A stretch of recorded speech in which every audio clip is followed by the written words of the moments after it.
북한이 발칵 뒤집혔습니다. 김정은의 어린 딸 김주애가 후계자로 떠오르기 시작한 그 순간 평양 권력 내부에서는 조용한 숙청이 시작됐기 때문입니다. 그런데 놀랍게도 그 모든 과정을 바로 옆에서 지켜본 사람이 있었습니다. 김주애를 5년 동안 보좌했던 여성 간부였습니다. 과연 그녀는 왜 12살 딸의 손을 잡고 한겨울 두만강을 건너야 했을까요? 그리고 김주애 후계 체제가 시작되던 그때 평양에서는 실제로 무슨 일이 벌어지고 있었을까요? 지금부터 그 이야기를 들려드리겠습니다. 지금 어디서 이 사연을 듣고 계신지 댓글로 알려주시면 한 분 한 분 찾아뵙고 인사드리겠습니다. 그리고 좋아요도 함께 부탁드립니다.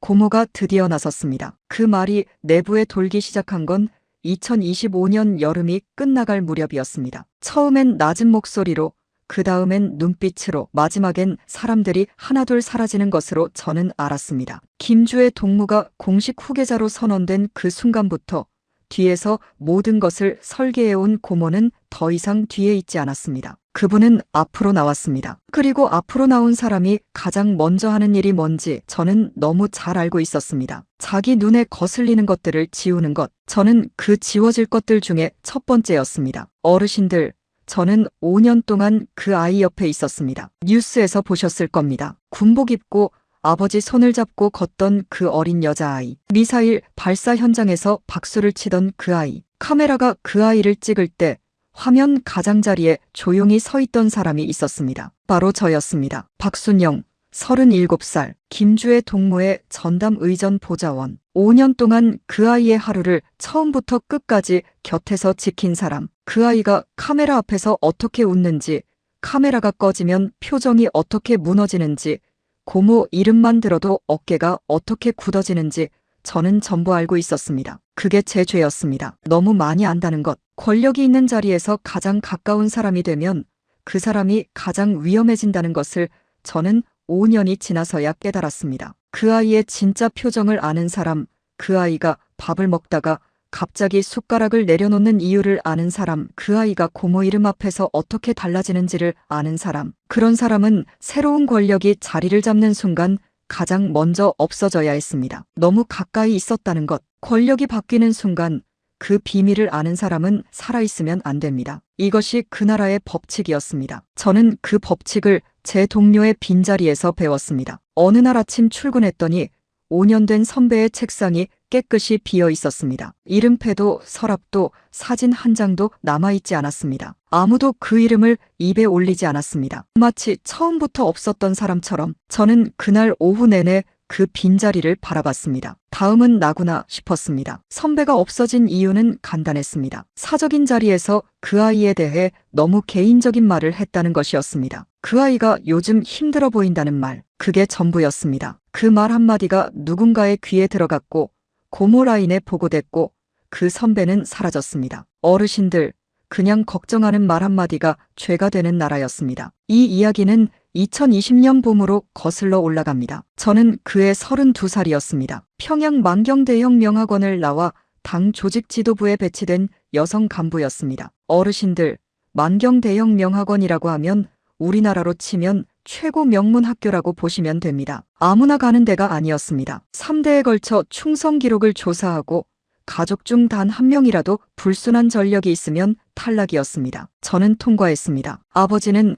군 복무 중 공화국 훈장을 받은 분이었고 어머니는 평생 인민반 모범 칭호를 놓친 적이 없었습니다. 외할아버지는 6.25 전쟁 때 전사하신 분이었습니다. 저는 그런 집안의 자랑이었고 그 자랑을 지켜야 한다는 부담을 어려서부터 등에 지고 살았습니다. 어릴 때부터 친구들이 뛰어노는 시간에 저는 혁명 역사책을 읽었습니다. 그게 당연한 것이라고 생각했습니다. 저는 그 집안의 기대를 저버리지 않기 위해 매일 조금씩 더 충성스러운 사람이 되어갔습니다. 부서 배치를 받던 날 어머니가 우셨습니다. 야, 순영아, 우리 집안이 이제 진짜 살았다. 너 하나 잘 되면 우리 식구가 다 살아. 어르신들도 그런 경험 있으시지 않겠습니까? 자식 하나가 좋은 데 들어가면 온 집안이 어깨가 펴지는 그 느낌. 북한도 사람 사는 곳이라 그 마음만큼은 다르지 않았습니다. 어머니는 그날부터 동네 인민반 모임에 나가면 제 이야기를 하셨다고 합니다. 우리 순영이가 이번에 당 조직 지도부 들어갔다고. 그러면 이웃들이 어머나 하며 놀라셨다고요.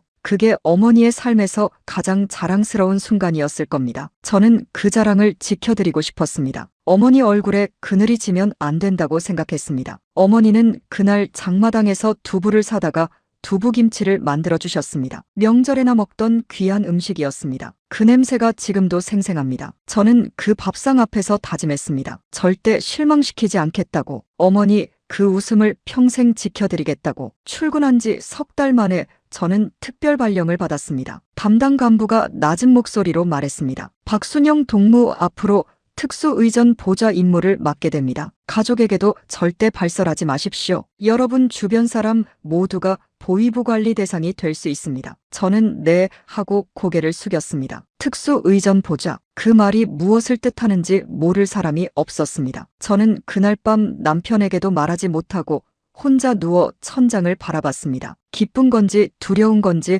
알 수 없는 밤이었습니다. 남편 리명국은 보위부 간부였습니다. 말한다고 해서 달라질 것도 없었고 괜히 말했다가 남편이 더 예민해질까봐 입을 다물었습니다. 이 나라에서는 가장 가까운 사람에게도 할 수 없는 말이 있었습니다. 어르신들 부부 사이에도 비밀이 있어야 살 수 있는 나라. 그게 얼마나 피곤한 삶인지 그때는 그게 피곤한 것인지도 몰랐습니다. 그냥 그게 삶인 줄 알았습니다. 이미 그때부터 저는 남편에게도 감시받고 있다는 느낌을 가끔 받았습니다. 말을 아끼는 것이 가장 안전하다는 걸 이 나라에서 사는 사람은 누구나 알고 있었습니다. 새벽녘에야 겨우 잠이 들었던 것 같습니다. 다음 날 제가 배치된 곳에서 처음 만난 것은 10살짜리 여자아이였습니다. 뉴스에서 몇 번 본 적 있었지만 실제로 보니 그냥 아이였습니다. 키가 작고 눈이 크고 낯선 사람 앞에서는 입을 꼭 다무는 아이. 저를 한번 쳐다보고는 바로 고개를 돌렸습니다. 담당 간부가 말했습니다. 주의 동무의 모든 일과를 책임지십시오. 눈앞에서 단 1분도 놓치지 마십시오. 저는 그날부터 그 아이의 그림자가 되었습니다. 아침 6시 아이가 눈을 뜨는 순간부터 하루가 시작됐습니다. 식사 메뉴 확인, 의전 일정 검토, 차량 점검, 수행 인원 배치, 방문 장소 사전 답사. 쉬는 날이 없었습니다. 명절도 없었습니다. 어르신들 딸을 돌보는 것과 비슷하다고 생각하실 수 있겠지만 그건 아니었습니다. 딸을 돌보는 건 사랑으로 하는 일이지만 저는 두려움으로 했습니다. 전임자는 행사 중 아이가 계단을 헛디뎌도 못 잡았다는 이유 하나로 탄광 발령이 났고 가족도 연좌됐다고 했습니다. 그 이야기를 처음 들은 날 저는 밥이 넘어가지 않았습니다. 그래서 저는 항상 절반쯤 겁에 질린 채로 그 아이 옆에 서 있었습니다. 그런데 시간이 지나면서 이상한 일이 생겼습니다. 저는 그 아이에게 조금씩 정이 들었습니다. 카메라 앞에서는 당당했습니다. 군인들 앞에서 힘차게 박수를 쳤습니다. 그런데 카메라가 꺼지면 달랐습니다. 어깨가 처지고 밥도 내려놓고 창밖을 멍하니 바라봤습니다. 10살짜리 아이 눈에 피로가 있었습니다. 어르신들, 그거 아이 눈에서 보이면 안 되는 빛이었습니다. 한 번은 제가 물었습니다. 주의 동무, 오늘 많이 힘드셨죠? 아이는 한참 있다가 아주 작은 목소리로 말했습니다. 고모한테 혼났어요. 저는 아무 말도 못했습니다. 10살짜리 아이가 고모한테 혼났다는 말을 하는데 그 고모가 누군지 모르는 사람이 이 나라에 있겠습니까? 저는 그저 간식을 하나 놓아줬습니다. 아이는 고개를 숙인 채 조용히 먹었습니다. 그게 제가 그 고모의 무게를 처음으로 온몸으로 느낀 순간이었습니다. 그날 이후 저는 그 아이를 바라보는 시선이 달라졌습니다. 저는 그 아이가 불쌍했습니다. 아버지의 후계자로 세상에 나서야 하는 아이, 고모가 설계한 일정을 소화해야 하는 아이, 자기가 원하는 것을 원한다고 말할 수 없는 아이. 어르신들, 그 나이에 그런 삶을 산다는 게 어떤 것인지 생각만 해도 가슴이 답답했습니다. 평양 생활은 풍족했습니다. 창광거리 아파트는 따뜻했고 배급이 끊긴 적이 없었습니다. 남편 리명국은 보위부 중견 간부였고 딸아이는 평양 좋은 학교를 다녔습니다. 어르신들, 같은 북한이라도 평양 특권층은 지방과 비교조차 할 수 없었습니다. 쌀밥에 외화물자 과자까지. 겨울엔 연탄 걱정이 없었고 여름엔 냉방도 됐습니다. 함경도나 양강도 지방에서 하루 한 끼도 힘들다는 이야기가 들려올 때도 저는 저녁 식탁에 반찬을 늘어놓으며 하루를 마쳤습니다. 어머니가 오시면 냉장고를 보고 혀를 차셨습니다. 야야, 이거 진짜 사는 거구나. 그 말이 좋았습니다. 내가 잘하고 있다는 뜻이었으니까요. 그 뿌듯함이 제 눈을 오랫동안 가렸습니다. 밖에서 굶는 사람 이야기가 들려도 내일이 아니라고 생각했습니다. 부끄럽지만 그게 사실입니다. 배가 부르면 눈이 감기는 법이죠. 어르신들, 남쪽도 예전에 그런 시절이 있었다고 하지 않습니까? 2025년이 되면서 조금씩 이상한 기운이 돌기 시작했습니다. 아이가 공식 행사에 등장하는 횟수가 눈에 띄게 늘었습니다. 이전에는 한 달에 한두 번이었다면 이제는 거의 매주 어딘가에 나타났습니다. 군 시찰, 무기 공장, 탄도탄 발사 현장, 그 일정들을 준비하는 저는 점점 바빠졌고 그 바쁨 속에서 뭔가 돌이킬 수 없는 방향으로 흘러가고 있다는 걸 느꼈습니다. 어르신들, 물살이 빨라지면 강 건너편이 보이기 시작하지 않습니까? 저는 그 강 한복판에 서 있었습니다. 행사가 부쩍 늘었고 아이 이름이 더 자주 방송에 나왔습니다. 회의가 끝나면 사람들이 눈빛을 교환했습니다. 말없이도 알 수 있는 눈빛이었습니다. 저는 그 느낌을 애써 무시했습니다. 그냥 열심히 하면 된다고, 충성스럽게 일하는 사람이 다칠 리 없다고 믿었습니다. 아무리 충성해도 권력의 구도가 바뀌면 그 충성이 아무것도 막아주지 못한다는 사실을 그때는 몰랐습니다. 2025년 늦가을, 저는 알았습니다. 평양 창광거리 아파트 12층, 거실불도 켜지 않은 채 창밖을 내려다봤습니다. 대동강 물빛이 검게 흘렀습니다. 그날 오전 손에 든 문서 한 장, 제 이름은 없었습니다. 그러나 읽는 순간 알았습니다. 이건 나를 두고 쓴 것이라는 걸. 후계 체계 확립에 따른 불순 분자 색출 및 처리 지침. 저는 화장실로 갔습니다. 무릎이 꺾였습니다. 변기 앞에 주저앉아 한동안 일어나질 못했습니다. 밖에서 동료들이 웃으며 밥 먹는 소리가 들렸습니다. 그 소리가 너무 멀게 느껴졌습니다. 그로부터 45일 후 저는 12살 딸아이 손을 잡고 한겨울 두만강을 건넜습니다. 그날 밤 잠든 딸아이 얼굴을 오래 바라보다가 저는 처음으로 기도를 했습니다. 평생 한 번도 해본 적 없는 기도를 누구한테 하는 건지도 모르면서 그냥 했습니다. 제발 이 아이만은 지켜줘요. 그 말이 어둠 속으로 사라졌습니다. 이제 그 이야기를 하겠습니다. 그날 이후로 저는 달라지기 시작했습니다. 2025년 봄이었습니다. 창광거리 아파트 단지 안에서도 뭔가 바뀌고 있다는 기운은 이미 느껴졌습니다. 구체적으로 무엇이라고 말할 수는 없었습니다. 그냥 공기가 달랐습니다. 회의실을 드나드는 사람들의 발걸음이 달랐고 복도에서 주고받는 인사가 달랐습니다. 예전에는 스쳐 지나며 웃었는데 요즘은 눈을 마주치지 않으려는 사람이 많아졌습니다. 어르신들, 그런 분위기 아십니까? 다들 뭔가를 알고 있는데 아무도 먼저 말하지 않는 분위기. 저는 그 분위기 속에서 하루하루를 보냈습니다. 아이의 일정은 점점 커졌습니다. 행사 규모도 커졌고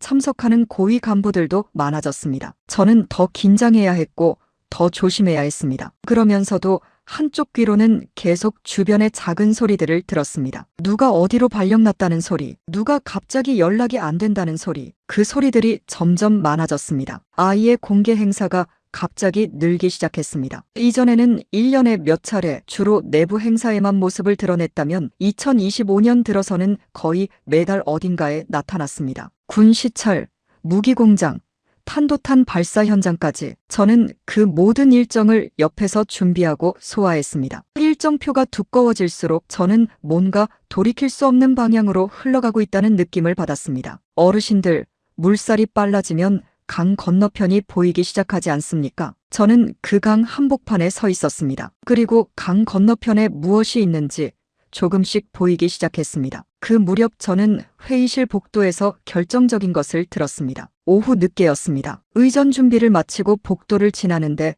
회의실 문이 완전히 닫히지 않았습니다. 틈새로 목소리가 새어나왔습니다. 특별히 엿들으려 한 것이 아니었습니다. 그냥 지나치다 들린 것이었습니다. 하지만 그 목소리는 제 발걸음을 멈추게 했습니다. 차갑고 낮고 또렷한 목소리. 이 나라에서 그 목소리를 모르는 사람은 없었습니다. 애가 아직 어려. 틀을 잡아줘야 해. 내가 다 만들어야 한다고. 저는 그 자리에서 한 발짝도 움직일 수가 없었습니다. 숨도 제대로 쉬지 못했습니다. 내가 다 만들어야 한다. 그 말이 무슨 뜻인지는 너무 분명했습니다. 후계자를 만든다는 것은 후계자의 모든 것을 자기 손안에 쥔다는 뜻이었습니다. 일정을, 말투를, 표정을, 생각까지. 그 순간 저는 5년 동안 보아온 것들이 한꺼번에 정리되는 느낌을 받았습니다. 왜 아이가 항상 고모 눈치를 봤는지, 왜 카메라 앞에서만 웃었는지, 왜 고모 이름만 들어도 어깨가 굳어졌는지 모든 것이 연결되었습니다. 저는 천천히 그 자리를 피했습니다. 아무도 제가 거기 있었다는 것을 몰랐습니다. 복도 끝 화장실에 들어가 잠금 장치를 걸었습니다. 어르신들,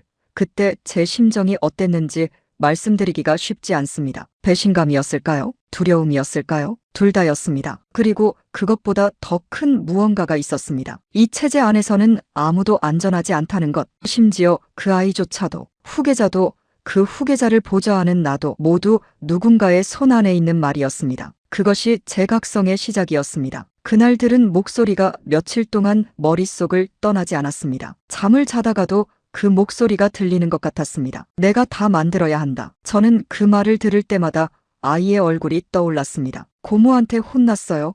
라고 고개를 숙이며 말하던 그 10살짜리 아이의 얼굴이, 그리고 그 아이 옆에서 5년을 보낸 제 자신의 얼굴이. 저는 그때부터 혼자 있는 시간이 늘었습니다. 밥을 먹다가도 멍해졌고 잠이 잘 오지 않았습니다. 이 나라에서 살아간다는 것이 무엇인지 처음으로 진지하게 생각하기 시작했습니다. 그리고 그해 가을, 제 동료가 사라졌습니다. 장철수 선배였습니다. 저보다 5년 먼저 이 자리에 온 사람이었습니다. 이 일을 누구보다 잘 알았고 아이와도 오랫동안 신뢰를 쌓아온 사람이었습니다. 어느 날 아침 장 선배의 자리가 비어 있었습니다. 담당 간부는 아무것도 설명하지 않았습니다. 그냥 없는 사람처럼 취급했습니다. 동료들도 아무도 그 이름을 입에 올리지 않았습니다. 마치 처음부터 존재하지 않았던 사람처럼. 사용하던 책상도 서랍도 이름패도 깨끗이 치워져 있었습니다. 하룻밤 사이에 한 사람이 지워진 것이었습니다. 저는 믿을 수 있는 동기에게 조심스럽게 물었습니다. 장 선배, 어떻게 된 거야? 동기는 눈을 내리깔며 말했습니다. 모르는 게 나아. 그게 다였습니다. 그 말 한마디가 제 심장을 얼어붙게 만들었습니다. 나중에 아주 조심스럽게 흘러들어온 이야기가 있었습니다. 장철수 선배가 사적인 자리에서 아이에 대해 너무 개인적인 말을 했다는 것이었습니다. 그 아이가 요즘 힘들어 보인다. 그런 식의 말이었다고 했습니다. 어르신들, 그 말이 무슨 죄가 됩니까? 그냥 걱정하는 말이었을 텐데. 하지만 그 말이 누군가의 귀에 들어갔고 그 누군가가 고모 라인에 보고했다는 것이었습니다. 그리고 장 선배는 사라졌습니다. 가장 가까이에서 아는 것이 죄가 되는 시대가 온 것이었습니다. 그것은 어느 날 갑자기 바뀐 게 아니었습니다. 천천히, 조용히, 아무도 눈치채지 못하게 바뀌어 있었습니다. 어르신들 6.25 때 이후로 이 땅이 갈라진 것처럼 그 나라 안에서도 또 다른 선이 그어지고 있었습니다. 고모 라인에 있는 사람과 그렇지 않은 사람, 그 선 어느 편에 서 있느냐가 이제 목숨을 결정했습니다. 저는 그 선이 어디에 그어졌는지 이제야 보이기 시작했습니다. 저는 그때부터 밤에 잠을 제대로 이루지 못했습니다. 장 선배 빈자리를 볼 때마다 등에 식은땀이 났습니다. 나도 저렇게 될 수 있다. 아니, 이미 그 대상이 되어 있을 수도 있다. 그 생각이 머리를 떠나지 않았습니다. 남편 리명국도 이상했습니다. 예전에는 퇴근하면 밥 먹고 쉬었는데 요즘은 제게 이런저런 것을 물어보기 시작했습니다. 오늘 어디 갔어? 누구를 만났어? 무슨 일이 있었어? 어르신들, 그 물음들이 다정한 것처럼 들릴 수도 있겠지만 저는 느낌으로 알았습니다. 이건 다정한 질문이 아니라는 것을. 남편이 보위부 간부라는 사실이 그 순간처럼 무겁게 느껴진 적이 없었습니다. 집 안에서도 직장에서도 저는 감시받고 있었습니다. 어르신들, 북한에서는 감시를 당한다는 것이 특별한 일이 아닙니다. 누구나 감시하고 누구나 감시를 받습니다. 인민반에서 이웃이 이웃을 지켜보고 직장에서 동료가 동료를 지켜봅니다. 그게 이상한 일이 아니라 당연한 일이었습니다. 그런데 그 감시가 이제는 가장 가까운 사람, 남편에게서 오고 있었습니다. 그게 달랐습니다. 낯선 사람의 눈은 피할 수 있어도 밥상 맞은편에 앉은 사람의 눈은 피할 곳이 없었습니다. 그 무렵 딸아이가 학교에서 돌아와 물었습니다. 엄마, 선생님이 부모님 직업이 뭐냐고 물었어요. 저는 아이 얼굴을 바라보며 천천히 말했습니다. 그냥 나라 일한다고 했지. 아이가 고개를 끄덕이며 가방을 내려놓았습니다. 그 뒷모습을 보면서 저는 가슴이 저렸습니다. 이 아이한테 이 삶을 물려줘야 하는가? 감시하고 감시받고 아는 것이 죄가 되고 옆에 있었다는 이유만으로 사라지는 이 삶을. 딸아이는 아무것도 모르면서 배가 고프다고 했습니다. 저는 밥을 퍼주면서 눈물이 날 것 같았습니다. 참았습니다. 이 아이 앞에서 울면 안 됐습니다. 그로부터 며칠 후 저는 내부 문건 한 장을 보게 되었습니다. 정식 경로로 들어온 문건이 아니었습니다. 부서 내 전달 과정에서 잠깐 제 손에 들어온 것이었습니다. 저는 내용을 훑다가 손이 멈췄습니다. 거기에는 후계 체계 공식화 이후 처리해야 할 인원 기준이 담겨 있었습니다. 구체적인 이름은 없었습니다. 하지만 서술 방식이 너무 명확했습니다. 후계자의 사생활에 접근 가능한 인원, 비공식적 감정 교류가 있었던 인원, 체제 외부 정보에 노출 가능성이 있는 인원, 그 세 가지 기준에 해당하는 사람은 처리 대상이 된다는 것이었습니다. 저는 그 세 가지를 읽으면서 생각했습니다. 나는 세 가지 모두에 해당한다고. 어르신들, 그 순간이 어떤 느낌이었는지 아십니까? 문서를 읽으면서 제 손이 떨렸습니다. 손만 떨린 게 아니라 무릎이 떨렸고 어깨가 떨렸습니다. 저는 잠깐 화장실을 핑계로 자리를 피했습니다. 세면대 앞에 서서 차가운 물을 손에 받았습니다. 물이 차가웠습니다. 그 차가움이 오히려 정신을 들게 했습니다. 나는 지금 어디에 있는가? 나는 지금 무엇을 하고 있는가? 나는 지금 살아있는가? 그런 생각들이 물처럼 흘렀습니다. 마치 발밑이 꺼지는 것 같았습니다. 아니, 발밑이 꺼지는 줄도 모르고 그동안 걸어왔다는 느낌이었습니다. 저는 5년 동안 충성했습니다. 5년 동안 그 아이의 하루를 지켰습니다. 5년 동안 한 번도 의심하지 않고 이 자리를 지켰습니다. 그런데 그 5년이 지금 저를 죽이려 하고 있었습니다. 가장 열심히 한 사람이 가장 먼저 없어져야 하는 것. 이것이 그 나라의 법칙이었습니다. 그날 저녁 저는 딸아이 방문 앞에서 한참을 서 있었습니다. 복도가 어두웠습니다. 저는 불을 켜지 않은 채 그 어둠 속에 서 있었습니다. 남편은 아직 퇴근 전이었습니다. 집안이 조용했습니다. 부엌에서 저녁 준비를 하다가 손이 멈춰서 그냥 서 있었던 것이었습니다. 이 아파트, 이 집, 이 삶, 어머니가 그토록 자랑스러워하셨던 이 자리가 지금 저를 죽이려 하고 있다는 것이 믿기지 않았습니다. 아니, 믿고 싶지 않았습니다. 하지만 장 선배의 빈 책상이 자꾸 눈에 밟혔습니다. 문 안에서 아이가 뭔가를 혼자 중얼거리는 소리가 들렸습니다. 숙제를 하는 것 같았습니다. 저는 그 소리를 들으면서 마음속으로 결심했습니다. 아직 확정된 것은 없었습니다. 당장 내일 당장 내 이름이 명단에 오를지 아닐지도 몰랐습니다. 하지만 이제 준비는 해야 했습니다. 살아남으려면, 아니, 이 아이를 살리려면. 저는 그날 밤 남편이 잠든 뒤 혼자 부엌에 앉아 오래 생각했습니다. 창밖에 평양 불빛이 흔들렸습니다. 저 불빛들이 얼마나 오래 저를 비춰줄 것인지 알 수 없었습니다. 어르신들,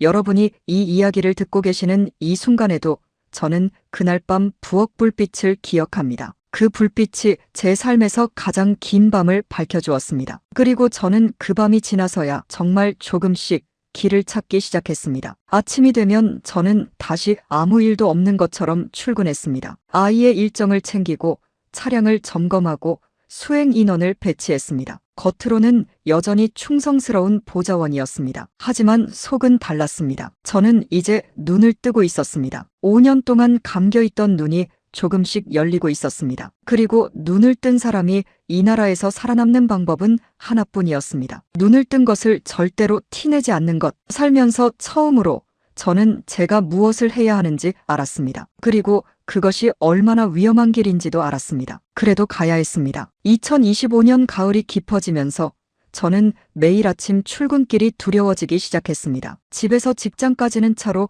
20분 거리였습니다. 그 20분 동안 저는 항상 같은 생각을 했습니다. 오늘 내 자리가 비어 있으면 어떡하지? 오늘 누군가 나를 부르면 어떡하지? 어르신들, 그 두려움이 어떤 것인지 아십니까? 배가 고픈 것도 아니고 아픈 것도 아닌데 몸이 말을 듣지 않는 그 느낌. 어르신들 중에 6.25 때 피란길을 걸으셨던 분들은 아실 겁니다. 언제 총소리가 날지 모르는 길을 걸을 때 느끼는 그 긴장감. 저는 매일 아침 그런 긴장감으로 출근을 했습니다. 전쟁도 아니고 총소리도 없는데 몸이 그걸 전쟁처럼 느꼈습니다. 그게 그 나라에서 살아간다는 것의 실체였습니다. 저는 그 20분을 버티기 위해 매일 아침 숫자를 세었습니다. 하나, 둘, 셋. 차창 밖으로 지나가는 전봇대를 세고 나무를 세고 그러다 보면 직장에 도착했습니다. 그 방법이 아니면 견디기 어려웠습니다. 그해 가을 처음으로 숙청 명단이라는 것이 실체를 드러냈습니다. 공식 발표는 없었습니다. 그 나라에서는 언제나 그랬습니다. 공식 발표 없이 사람이 사라지고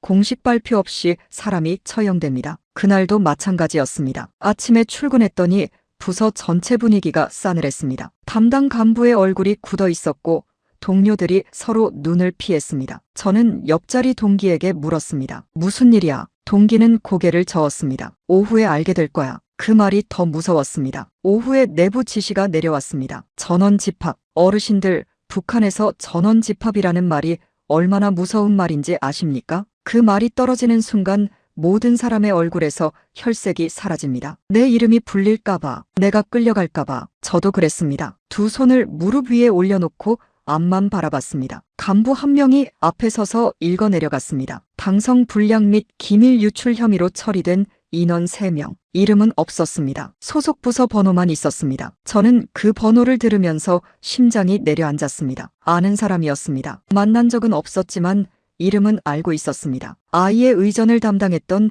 외부 협력 인원이었습니다. 아이와 직접 접촉한 인원. 어르신들, 그게 나와 다를 것이 무엇이었겠습니까? 집합이 끝나고 자리로 돌아와 저는 한동안 멍하니 앉아 있었습니다. 화면을 켜놓고 아무것도 하지 않았습니다. 손이 떨렸습니다. 그 손을 숨기려고 무릎 위에 올려놓았습니다. 옆자리 동기가 작은 목소리로 말했습니다. 요즘 조심해. 그 말이 전부였습니다. 저는 고개를 끄덕였습니다. 더 할 말이 없었습니다. 이 나라에서 조심하라는 말은 아무 말도 하지 말라는 말이었습니다. 그리고 아무 말도 하지 않는 것이 살아남는 방법이었습니다. 어르신들, 그게 얼마나 숨막히는 일인지, 입을 다물고 사는 게 습관이 되어버리는 것이 얼마나 무서운 일인지. 그날 저녁 집에 돌아오니 남편이 먼저 와 있었습니다. 밥상이 차려져 있었습니다. 남편은 평소에 밥상을 차리지 않았습니다. 결혼한 지 10년이 넘었는데 밥상을 먼저 차린 것은 손에 꼽을 정도였습니다. 그런 남편이 먼저 와서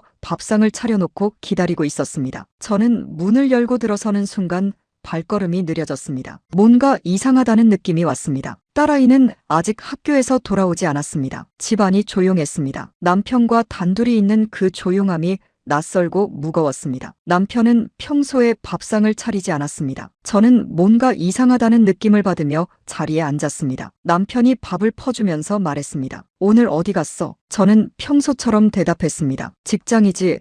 어디를 가? 남편이 젓가락을 내려놓으며 말했습니다. 박순영, 나한테 숨기는 거 없어. 저는 그 눈빛을 봤습니다. 어르신들, 부부 사이에서 그런 눈빛을 받아본 적 있으십니까? 다정함이 사라진 눈빛, 보위부 간부의 눈빛. 저는 속으로 숨을 한번 들이쉬고 말했습니다. 없어. 그리고 밥을 먹었습니다. 밥이 모래 같았습니다. 그날 밤 남편이 잠든 뒤 저는 화장실에 들어가 문을 잠그고 변기 뚜껑 위에 앉았습니다. 남편의 코 고는 소리가 벽 너머로 들렸습니다. 저는 그 소리를 들으면서 생각했습니다. 저 사람이 나를 사랑하는 건지 감시하는 건지 이제는 알 수 없었습니다. 아니, 어쩌면 둘 다였을 겁니다. 사랑과 감시가 한 사람 안에 공존할 수 있는 나라. 그게 그 나라였습니다. 한참을 그렇게 있었습니다. 화장실 형광등이 윙윙거렸습니다. 저는 그 소리를 들으면서 지금 내 상황을 정리했습니다. 직장에서는 숙청이 시작됐습니다. 남편은 나를 감시하고 있습니다. 내 이름이 문건의 기준으로 올라 있습니다. 그리고 나는 아직 아무것도 하지 않았습니다. 준비가 없었습니다. 아무것도. 딸아이 생각이 났습니다. 12살 딸아이. 이 아이를 이 나라에서 계속 키운다면 어떻게 될까? 저처럼 매일 아침 두려움을 안고 출근하는 어른이 될 것입니다. 저처럼 화장실에 혼자 앉아 우는 사람이 될 것입니다. 저처럼 남편 앞에서 연기를 하며 사는 사람이 될 것입니다. 그 아이가 오늘 학교에서 돌아와 뭐라고 했더라. 엄마, 오늘 학교에서 선생님이 가족 중 직장 나쁜 사람 있으면 신고하라고 했어. 저는 그 말을 들었을 때 아무렇지 않은 척 대답했습니다. 그래, 나라를 위한 일이지. 딸아이가 고개를 끄덕이며 가방을 내려놓았습니다. 그 아이에게 그 말이 얼마나 자연스럽게 느껴졌을지. 어르신들, 저는 그 순간 제 어머니가 생각났습니다. 어머니는 평생 이 나라를 믿었습니다. 나라가 시키는 대로 살았습니다. 그래서 우리 집안이 살아남을 수 있었습니다. 하지만 어머니가 믿었던 그 나라가 지금 저를 죽이려 하고 있었습니다. 어머니께 뭐라고 말씀드려야 할지 알 수 없었습니다. 하지만 화장실에 혼자 앉아서 그 말을 다시 떠올리니 등이 서늘했습니다. 이 나라에서는 자식이 부모를 신고합니다. 그게 충성입니다. 제 딸아이도 그렇게 배우고 있었습니다. 어르신들, 저는 그날 밤 처음으로 울었습니다. 소리는 내지 않았습니다. 어르신들, 소리 없이 우는 것이 소리내어 우는 것보다 더 힘듭니다. 몸 안에 울음을 가둬두면 가슴이 터질 것 같습니다. 저는 입을 틀어막고 울었습니다. 손바닥으로 입을 막고 눈만 감고 눈물이 손등으로 흘렀습니다. 차가웠습니다. 화장실 바닥이 차가웠고 형광등 빛이 차가웠고 눈물이 차가웠습니다. 화장실 형광등 소리에 묻어서 아무도 모르게 울었습니다. 제가 우는 것은 두려움 때문이 아니었습니다. 딸아이 때문이었습니다. 저 아이가 나를 신고하는 날이 올 수도 있겠구나. 아니, 언젠가는 반드시 그런 날이 올 것이다. 그날이 오기 전에 이 아이를 데리고 나가야 한다. 그 생각이 드는 순간 눈물이 났습니다. 그로부터 며칠 후 두 번째 숙청 소식이 들려왔습니다. 이번에는 더 가까웠습니다. 아이의 의전 행사에서 저와 함께 일했던 외부 인원이었습니다. 이름을 알았습니다. 얼굴도 알았습니다. 작년 봄 행사에서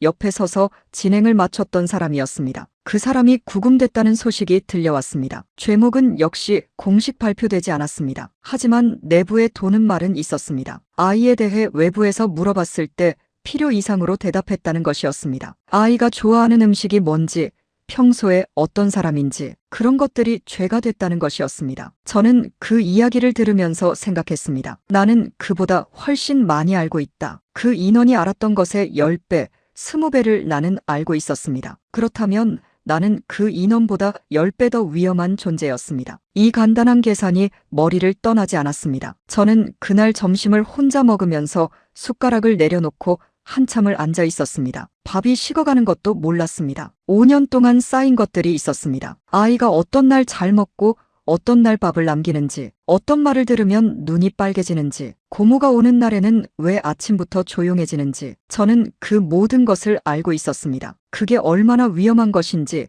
이제는 알았습니다. 날이 갈수록 저는 직장에서 말을 줄였습니다. 필요한 것만 말하고 묻는 것에만 대답했습니다. 동료들과 밥을 먹으면서도 잡담을 하지 않았습니다. 예전에는 점심때 이런저런 이야기를 나눴습니다. 아이가 뭘 좋아한다더라, 어제 행사가 어땠다더라, 그런 가벼운 이야기들. 그런데 이제는 그 가벼운 이야기가 누군가의 귀에 들어가면 어떻게 되는지 알았습니다. 저는 입을 다물었습니다. 동료들도 마찬가지였습니다. 다들 말이 줄었습니다. 밥 먹는 자리가 조용해졌습니다. 그 조용함이 무거웠습니다. 어르신들, 그게 얼마나 힘든 일인지 아십니까? 사람이 말을 참는다는 게 하고 싶은 말이 있어도 참고 웃고 싶어도 참고 이상하다 싶어도 참아야 하는 것. 저는 그렇게 스스로를 조이면서 하루하루를 버텼습니다. 집에서는 더했습니다. 남편 앞에서는 모든 것이 연기였습니다. 어르신들, 평생 함께 살아온 사람 앞에서 연기를 한다는 게 어떤 일인지 아십니까?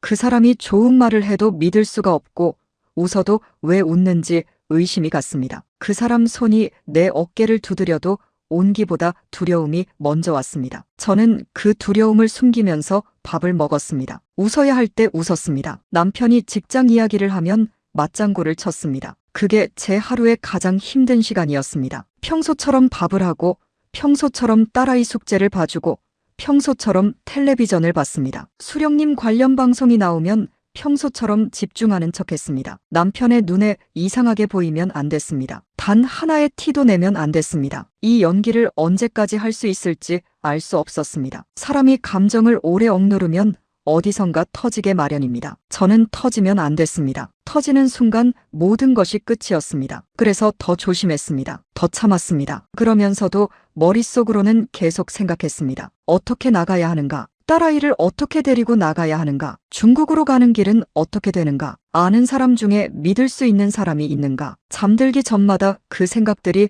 머릿속을 맴돌았습니다. 2025년 늦가을이 왔습니다. 낙엽이 지기 시작했습니다. 평양 창광거리 은행나무들이 노랗게 물들었습니다. 저는 출근길에 그 나무들을 바라봤습니다. 예전에는 예쁘다고 생각했는데 그해 가을에는 그냥 지나쳤습니다. 마음에 여유가 없었습니다. 그리고 그 무렵 저는 마지막 결심을 하게 되는 사건을 만났습니다. 아이의 공식 후계자 선언이 가까워지고 있다는 소식이 내부에 돌기 시작한 것이었습니다. 그 선언이 나오는 순간 고모는 완전한 권력을 쥐게 됩니다. 그리고 권력을 쥔 사람이 가장 먼저 하는 일은 자신을 아는 사람들을 지우는 것입니다. 제 시간이 끝날 것이었습니다. 저는 그것을 알면서도 아직 아무것도 할 수 없었습니다. 아직은 때가 아니었습니다. 그리고 그때를 기다리며 하루하루를 버텨야 했습니다. 드디어 그날이 왔습니다. 2025년 10월 하순이었습니다. 저는 그날 아침 평소처럼 출근했습니다. 수행 차량 배치를 확인하고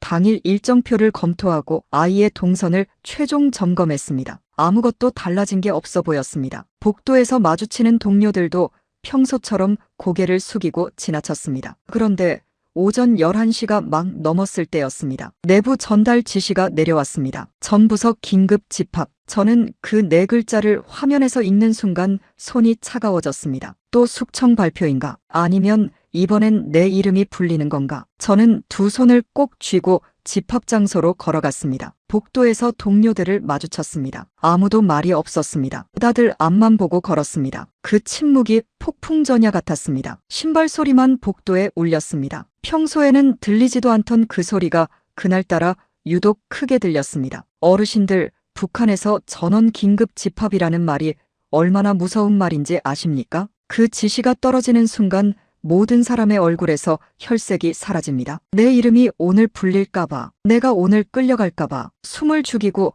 자리에 앉아 앞만 바라보는 그 몇 분이 평생처럼 느껴집니다. 옆 사람이 무슨 생각을 하는지, 나를 어떻게 보는지 그것조차 신경 쓸 여유가 없습니다. 그냥 내 이름만 안 불리기를 바라는 것입니다. 저도 그랬습니다. 두 손을 무릎 위에 올려놓고 손톱으로 손바닥을 꾹 눌렀습니다. 아프면 정신이 든다는 것을 그때 배웠습니다. 우리나라에도 예전에 어려운 시절이 있었지 않습니까? 하지만 그 자리에서 느끼는 공포는 아무리 힘든 시절을 겪어도 상상하기 어려운 것이었습니다. 왜냐하면 공포의 방향이 달랐기 때문입니다. 우리는 밖에서 오는 어려움을 두려워했지만 그곳 사람들은 같은 나라 안에서 오는 손을 두려워했습니다. 담당 간부가 앞에 서서 문서를 펼쳤습니다. 저는 숨을 참았습니다. 조선민주주의인민공화국의 후계 체계를 더욱 공고히 하기 위하여 위대한 김주의 동무를 당 중앙위원회 제1비서로 공식 추대하는 결정이 내려졌음을 전체 부서에 전달한다. 장내가 잠깐 조용해졌습니다. 그러다 일제히 박수가 터졌습니다. 저도 쳤습니다. 손바닥이 빨갛게 부어오를 때까지 쳤습니다. 앞줄에서 눈물을 흘리는 사람도 있었습니다. 감격의 눈물인지 두려움의 눈물인지 그 자리에서는 구분할 수 없었습니다. 아마 그 사람 자신도 몰랐을 겁니다. 저는 박수를 치면서 속으로 생각했습니다. 이제 시작이다. 후계 선언이 공식화됐다. 고모는 다음 수순으로 넘어갈 것이다. 그 다음 수순이 무엇인지 저는 5년을 그 옆에서 보며 이미 알고 있었습니다. 주변을 정리하는 것, 기억을 지우는 것, 그 정리 목록 맨 앞에 누가 있을지도 알고 있었습니다. 박수 소리가 울려 퍼지는 그 자리에서 저는 표정을 관리하면서 계속 두 손을 마주쳤습니다. 멈추면 안 됐습니다. 단 한 사람의 눈에도 이상하게 보이면 안 됐습니다. 집합이 끝나고 자리로 돌아와 저는 한동안 화면만 바라봤습니다. 손이 떨렸습니다. 무릎 아래로 손을 내려 숨겼습니다. 옆자리 동기가 나지막이 말했습니다. 이제 달라지겠네. 저는 그래 하고 고개를 끄덕였습니다. 그 짧은 말이 얼마나 큰 말인지 그 동기는 몰랐겠죠. 저는 더 할 말이 없었습니다. 그날 밤 딸아이를 재우고 나서 저는 부엌 식탁 앞에 혼자 앉았습니다. 남편은 야근이라고 했습니다. 저는 의심하지 않았습니다. 어차피 그 시간에 함께 있다고 달라질 건 없었습니다. 딸아이는 저녁을 먹으면서 신나게 말했습니다. 엄마, 학교에서 오늘 주의 동무 후계자 선언 소식 들었어요. 선생님이 우리도 주의 동무처럼 나라를 위해 크게 되어야 한다고 했어요. 저는 그래, 잘했어 하고 밥을 떠먹여줬습니다. 그 웃음이 얼마나 힘들었는지 모릅니다. 아이가 말하는 그분이 바로 제가 5년을 보좌한 아이라는 것을, 그 선언이 오늘 저를 절벽 끝에서 한 발짝 더 밀었다는 것을, 딸아이는 그것을 몰랐습니다. 저는 그 모르는 얼굴이 고맙고도 미안했습니다. 아이를 재우고 부엌에 혼자 앉으니 집안이 너무 조용했습니다. 저는 빈 찻잔을 두 손으로 감싸쥐고 생각했습니다. 이제 시간이 많지 않다. 얼마나 남았을까? 한 달, 두 달, 아니면 그보다 짧을까? 고모는 꼼꼼한 사람이었습니다. 절대 서두르지 않았지만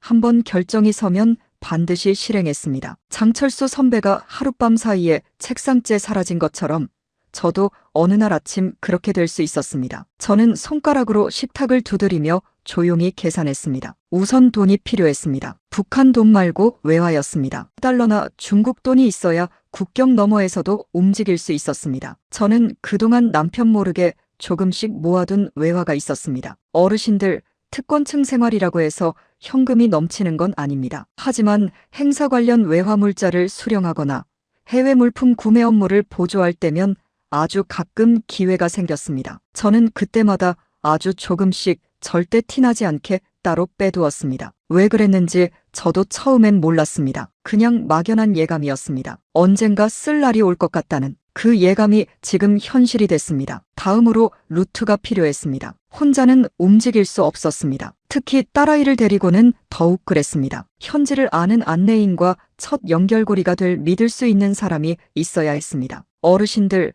북한에서 탈북 루트를 묻는 것 자체가 이미 중죄였습니다. 잘못 물어봤다가 상대가 신고하면 그날로 끝이었습니다. 아무한테나 입을 열 수 없었습니다. 저는 오랫동안 생각하다가 한 사람을 떠올렸습니다. 만경대형 명학원 시절 동창이었습니다. 결혼 후 남편 직장을 따라 함경북도 온성 쪽으로 내려간 친구였습니다. 두만강과 가까운 곳이었습니다. 몇 년째 연락이 뜸했지만 그 친구는 어려서부터 입이 무거웠습니다. 어릴 때부터 다른 사람 일에 함부로 나서지 않고 맡은 것은 끝까지 지키는 아이였습니다. 그리고 저에게 진심인 사람이었습니다. 북한에서 믿을 수 있는 사람이란 말 그대로 목숨을 맡길 수 있는 사람을 뜻합니다. 그 기준에서 제가 떠올릴 수 있는 사람은 그 친구밖에 없었습니다. 결심을 굳히기 전날 저는 혼자 어머니 산소에 다녀왔습니다. 어머니는 2023년에 돌아가셨습니다. 평양 외곽 작은 야산에 묻히셨습니다. 저는 그날 작별 인사를 하러 갔습니다. 어르신들, 살아있는 사람에게 작별 인사를 하는 것도 어렵지만 무덤 앞에서 하는 작별 인사는 더 어렵습니다. 말을 못 들으시는 줄 알면서도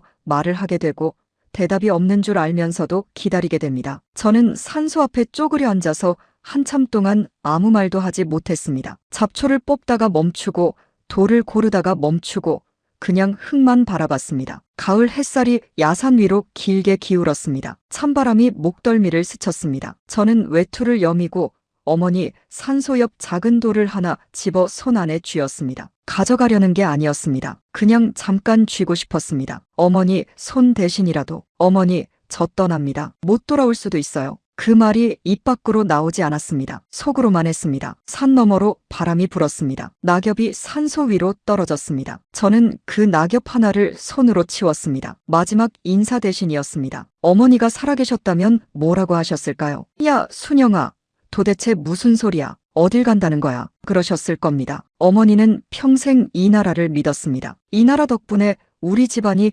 여기까지 왔다고 믿었습니다. 그 믿음이 틀렸다는 말을 저는 끝내드리지 못했습니다. 어머니가 돌아가실 때도 못 드렸고 지금 산소 앞에서도 못했습니다. 저는 돌을 오래 쥐고 있다가 다시 내려놓았습니다. 그리고 일어섰습니다. 다시 이 자리에 올 수 없을 것이었습니다. 그래도 뒤를 돌아보지 않았습니다. 돌아보면 발이 떨어지지 않을 것 같았습니다. 집으로 돌아오는 길에 딸아이 학교 앞을 일부러 지나쳤습니다. 수업 시간이라 운동장이 비어 있었습니다. 저는 차를 세우고 빈 운동장을 한참 바라봤습니다. 이 아이가 저 운동장에서 뛰었겠지. 저 창문 어딘가에 앉아 수업을 들었겠지. 그 일상을 이제 다 두고 가야 했습니다. 아이한테 얼마나 말해야 할까? 어디 간다고 해야 하고 얼마나 숨겨야 할까? 그것이 계획 가운데 가장 어려운 부분이었습니다. 어르신들도 아시지 않습니까? 자식한테는 힘든 것을 말하지 못하는 부모 마음, 겁주고 싶지 않았습니다. 그렇다고 아무것도 모르는 채 데려가는 것도 미안했습니다. 그냥 엄마 손잡고 떠났다가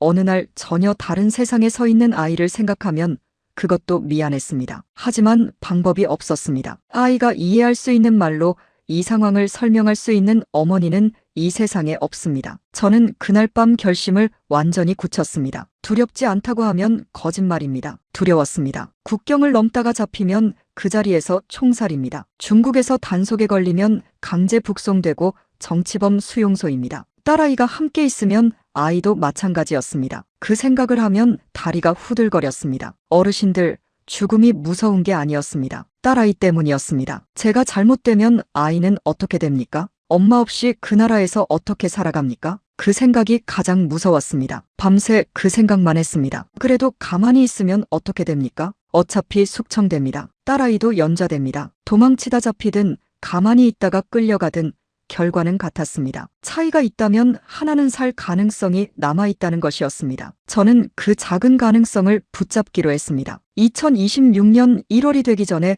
움직여야 했습니다. 계획은 이렇게 잡았습니다. 의전 사전 답사라는 명목으로 함경북도 출장을 신청하는 것이었습니다. 사나흘 자리를 비울 수 있었습니다. 부서에서도 남편도 그 핑계라면 의심하지 않을 것이었습니다. 온성의 친구를 만나 안내인을 연결받고 국경 근처에서 딸아이를 데리고 출발하는 것. 딸아이에게는 그냥 엄마랑 여행 가는 거라고 말할 생각이었습니다. 아이가 너무 많이 알면 겁을 먹고 겁을 먹으면 표정이 달라집니다. 아이 표정 하나가 우리 둘 다 죽일 수 있었습니다. 말로 하면 간단해 보였습니다. 하지만 그 간단한 계획 한 줄 한 줄이 모두 목숨이 걸린 것이었습니다. 출장 신청서 한 장, 친구에게 건네는 전화 한 통, 딸아이 손을 잡고 문을 나서는 그 순간 모두 다 다시는 돌아올 수 없는 강을 건너는 일이었습니다. 저는 찻잔을 내려놓고 자리에서 일어섰습니다. 아이가 자는 방 문을 살며시 열었습니다. 딸아이는 이불을 꼭 쥐고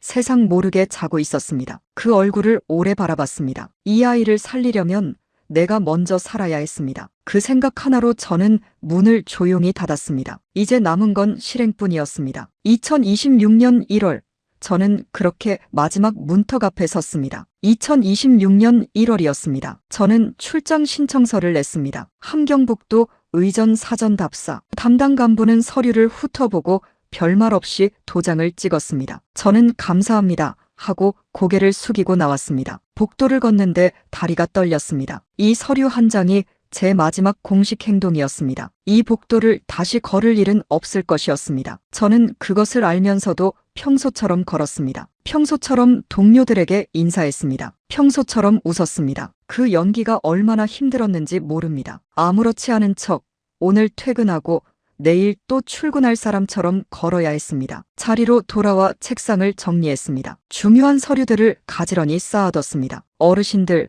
다시 오지 않을 자리를 이렇게 정리하는 것이 얼마나 이상한 기분인지 모릅니다. 손이 기억으로 움직이는데 마음은 이미 다른 곳에 가 있었습니다. 전날 밤 딸아이에게 말했습니다. 내일 엄마 출장 가는데 너도 같이 가자. 아이는 눈이 반짝였습니다. 어디요? 함경도. 거기 눈 많이 오지 않아요? 응, 많이 온다. 그러면 눈싸움해도 돼요? 그래. 아이는 신이 나서 가방을 쌌습니다. 장갑이랑 목도리를 먼저 넣었습니다. 두꺼운 내복도 챙겼습니다. 저는 그 모습을 바라보다가 눈물이 올라와 부엌으로 돌아섰습니다. 어르신들, 아이는 그것이 여행인 줄 알았습니다. 저는 그 믿음을 끝까지 지켜줘야 했습니다. 출발하기 전날 밤, 저는 아이가 잠든 뒤 혼자 집안을 한번 둘러봤습니다. 냉장고에 붙여둔 딸아이 그림, 책장에 꽂힌 책들, 창가에 놓인 화분. 이 모든 것을 두고 가야 했습니다. 가져갈 수 있는 건 딸아이 하나뿐이었습니다. 진실을 알면 아이가 무서워할 것이었습니다. 무서움이 얼굴에 드러나면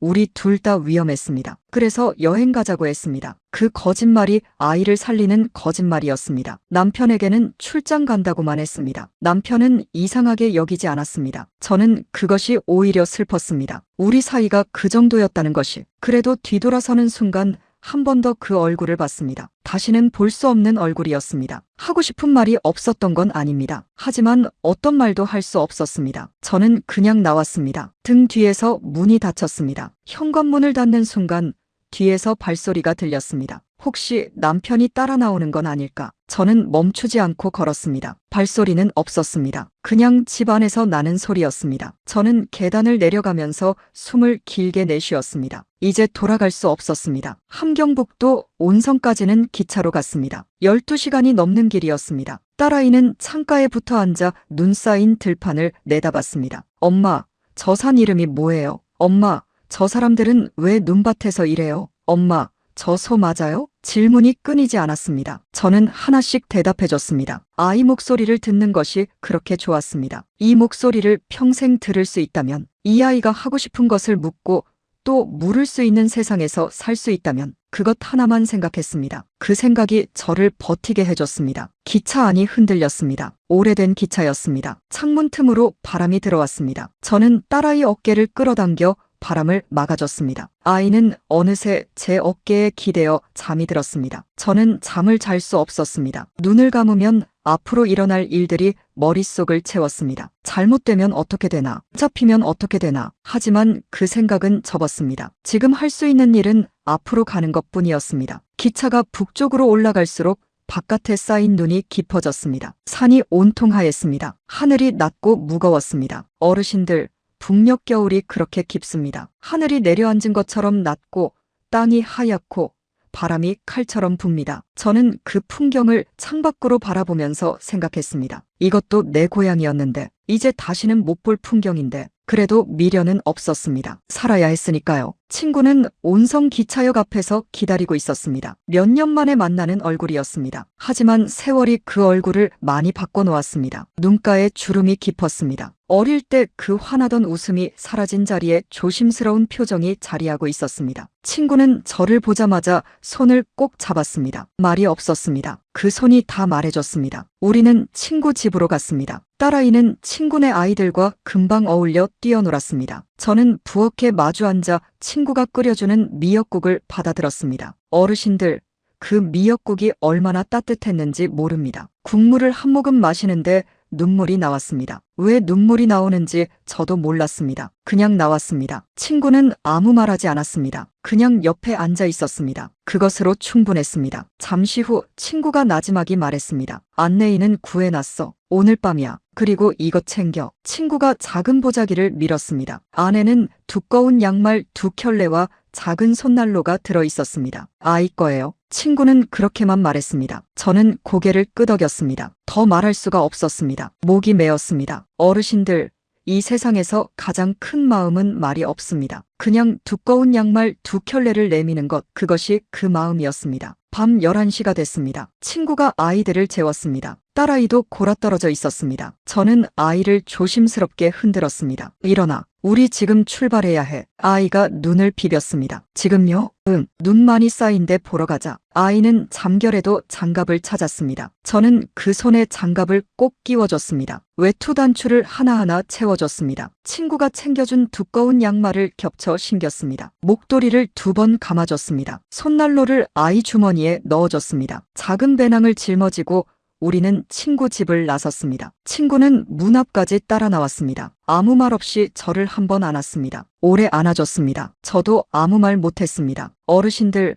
말이 필요 없는 순간이 있습니다. 고맙다는 말도 잘 있으라는 말도 다 필요 없는 순간이 있습니다. 그냥 안고 있는 것이 전부인 순간, 그 순간이 그랬습니다. 저는 친구 등을 한번 두드리고 손을 놓았습니다. 딸아이 손을 잡았습니다. 그리고 걸었습니다. 안내인은 40살쯤 돼 보이는 남자였습니다. 이름은 묻지 않았습니다. 물어봐서도 안 됐습니다. 그는 앞장서서 걸었고 저는 딸아이 손을 잡고 뒤를 따랐습니다. 눈이 깊이 쌓인 좁은 길이었습니다. 발이 눈 속으로 빠졌다 나오기를 반복했습니다. 아이가 작은 다리로 그 눈밭을 헤치며 걸었습니다. 한 번도 징징대지 않았습니다. 강가 쪽으로 내려갈수록 바람이 거세졌습니다. 칼바람이 귓바퀴를 때렸습니다. 눈이 시렸습니다. 딸아이가 속삭였습니다. 엄마, 너무 추워요. 저는 아이 손을 더 꽉 잡았습니다. 조금만 참아. 우리 곧 따뜻한 데 갈 거야. 저는 그 말이 거짓말이 아니기를 바랐습니다. 그 따뜻한 데가 정말 있기를 바랐습니다. 두만강이 눈앞에 나타났습니다. 얼어 있었습니다. 강 위에 눈이 쌓여 하얗게 반짝였습니다. 강폭이 생각보다 좁았습니다. 그런데 어르신들,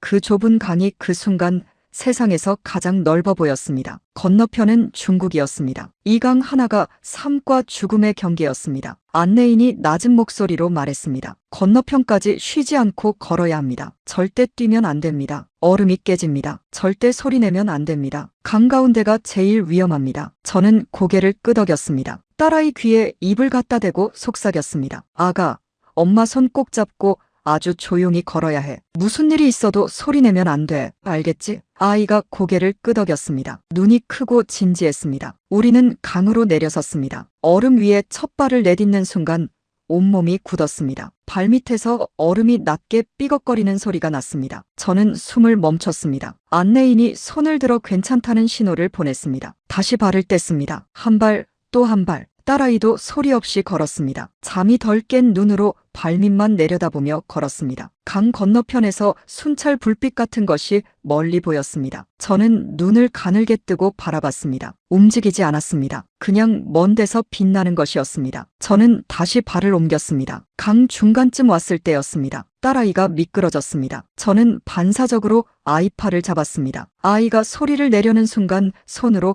입을 막았습니다. 두 손으로 아이를 안아 일으켰습니다. 아이 눈을 봤습니다. 울면 안 돼. 눈으로만 말했습니다. 아이가 고개를 끄덕였습니다. 눈물이 눈가에 맺혔지만 울지 않았습니다. 어르신들, 그 순간 그 아이가 얼마나 기특했는지 모릅니다. 12살짜리 아이가 두만강 한가운데서 넘어지고도 울지 않았습니다. 저는 다시 아이 손을 잡고 걸었습니다. 남은 거리가 얼마 되지 않았습니다. 한 발, 또 한 발. 발밑에서 얼음이 가끔 소리를 냈습니다. 저는 그때마다 멈추지 않았습니다. 멈추면 더 무서워질 것 같았습니다. 머릿속에서 기도가 흘러나왔습니다. 하늘에 계신 어머니, 제발. 말이 되지 않는 기도였습니다. 그래도 했습니다. 하늘 어딘가에서 어머니가 듣고 계실 것 같았습니다. 어르신들도 아시지 않습니까? 정말 무서운 순간에는 어머니를 부르게 됩니다. 나이가 몇이든 어머니가 살아계시든 아니든 상관없이 그냥 부르게 됩니다. 강을 다 건넜습니다. 중국 땅이었습니다. 저는 아이를 끌어안았습니다. 아이가 제 귀에 속삭였습니다. 엄마,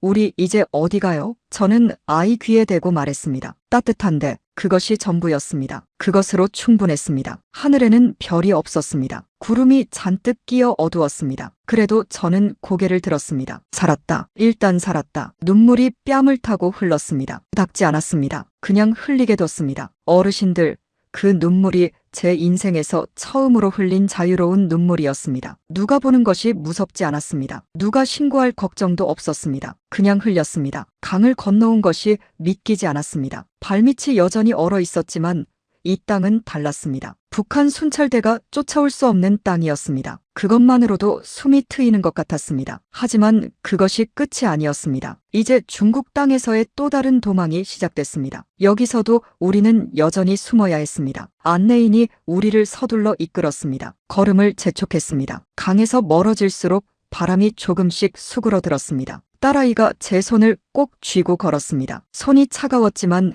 꼭 쥔 그 힘이 느껴졌습니다. 저는 그 손의 온기를 붙잡았습니다. 이 아이가 살아있다는 것, 지금 이 순간 내 손 안에 있다는 것, 그것이 전부였습니다. 중국 땅을 처음 밟은 날 밤은 그냥 걷기만 했습니다. 안내인이 앞장서고 저는 딸아이 손을 잡고 뒤를 따랐습니다. 어디로 가는지 몰랐습니다. 물어볼 수도 없었습니다. 그냥 따라갔습니다. 눈밭이었습니다. 발이 허벅지까지 빠질 것 같은 깊은 눈이었습니다. 딸아이가 작은 다리로 그 눈을 헤치며 걸었습니다. 한 번도 짜증을 내지 않았습니다. 그 모습이 대견하고 또 가슴이 아팠습니다. 아이가 이렇게 무거운 것을 견뎌야 한다는 것이. 12살짜리 아이가 한밤중에 눈밭을 걸으면서 소리 하나 내지 않았습니다. 북한에서부터 이 아이는 그렇게 컸습니다. 자기도 모르는 사이에 어른이 되어 있었습니다. 저는 그 작은 손을 더 꼭 쥐었습니다. 이 손을 놓지 않으면 됐습니다. 그것 하나였습니다. 새벽 2시가 넘어서 어느 허름한 집 앞에 멈춰 섰습니다. 안내인이 문을 낮게 두드렸습니다. 잠시 후 불빛도 없이 문이 열렸습니다. 안에서 조선말이 나왔습니다. 어서 들어와요, 빨리. 저는 그 말 한마디에 눈물이 날 뻔했습니다. 이 땅에서 조선말을 들을 줄 몰랐습니다. 어르신들,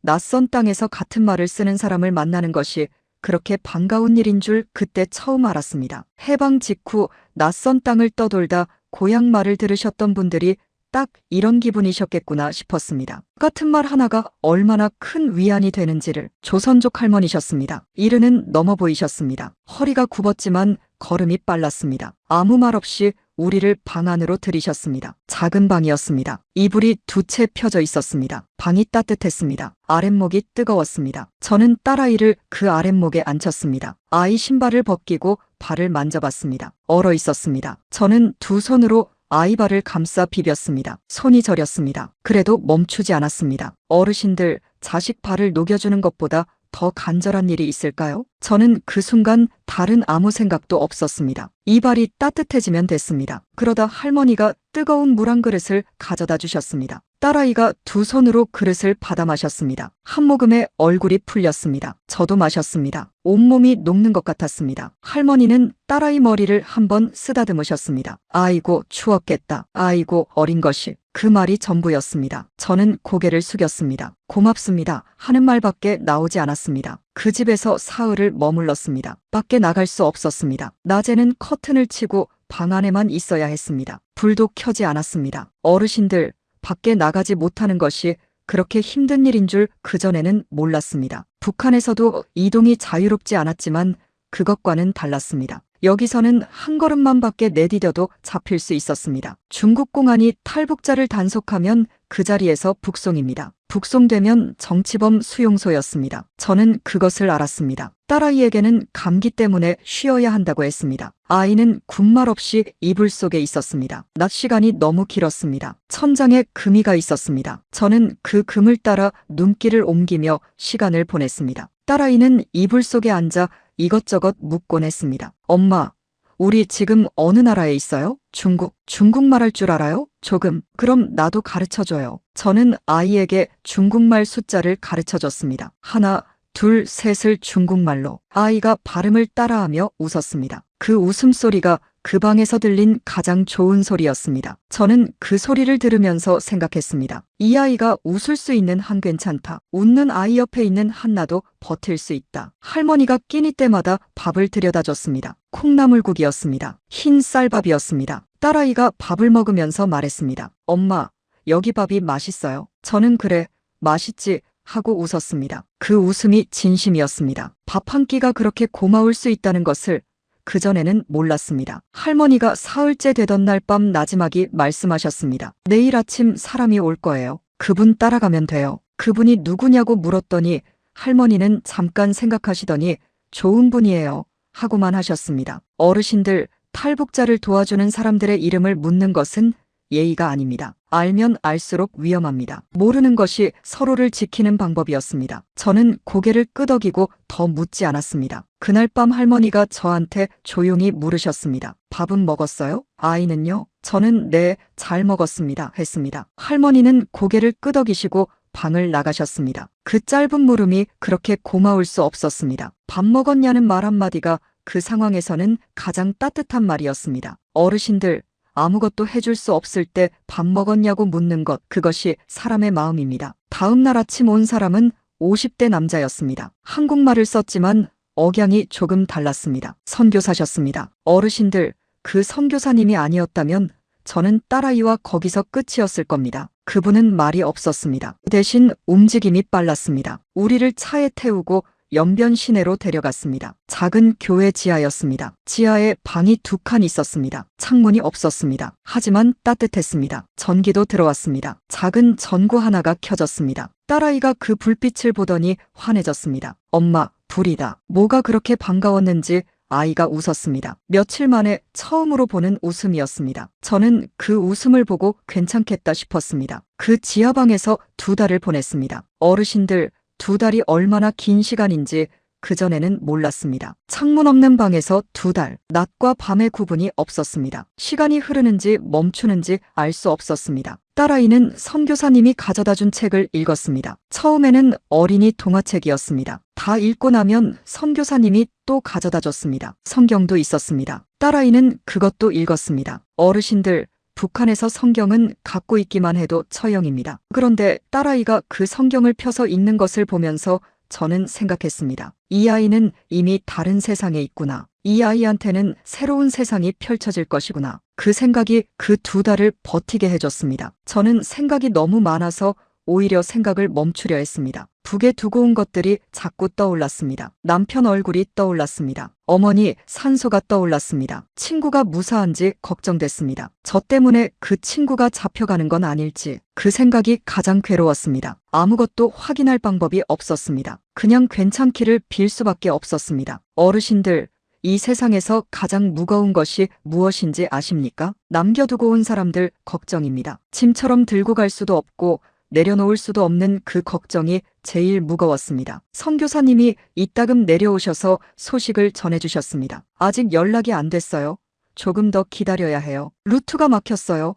다른 길을 찾고 있어요. 그때마다 저는 고개를 끄덕였습니다. 기다리는 것 말고 제가 할 수 있는 일이 없었습니다. 기다리면서 아이가 잘 자는지 확인하고 밥을 잘 먹는지 확인하고 그것이 그 2달의 하루였습니다. 때로는 밤에 잠이 오지 않아서 가만히 누워 천장을 봤습니다. 이 천장 위에 세상이 있고 그 세상 어딘가에 아직 살아있을 사람들이 있고 그 사람들은 지금 나를 찾고 있을 것이었습니다. 그 생각을 하면 몸이 굳었습니다. 하지만 그 다음 생각이 저를 다시 눕게 했습니다. 지금 내 옆에 아이가 자고 있다. 아이가 숨을 쉬고 있다. 그것이 오늘 하루의 전부였습니다. 한 가지 일이 있었습니다. 지하방에 온 지 한 달쯤 됐을 때였습니다. 선교사님이 내려오셨는데 표정이 어두웠습니다. 말씀이 없다가 한참 후에 이렇게 말씀하셨습니다. 본인이 특급 인물로 분류됐어요. 북에서 수배가 내려졌습니다. 저는 가슴이 철렁했습니다. 특급, 그 말이 뭘 뜻하는지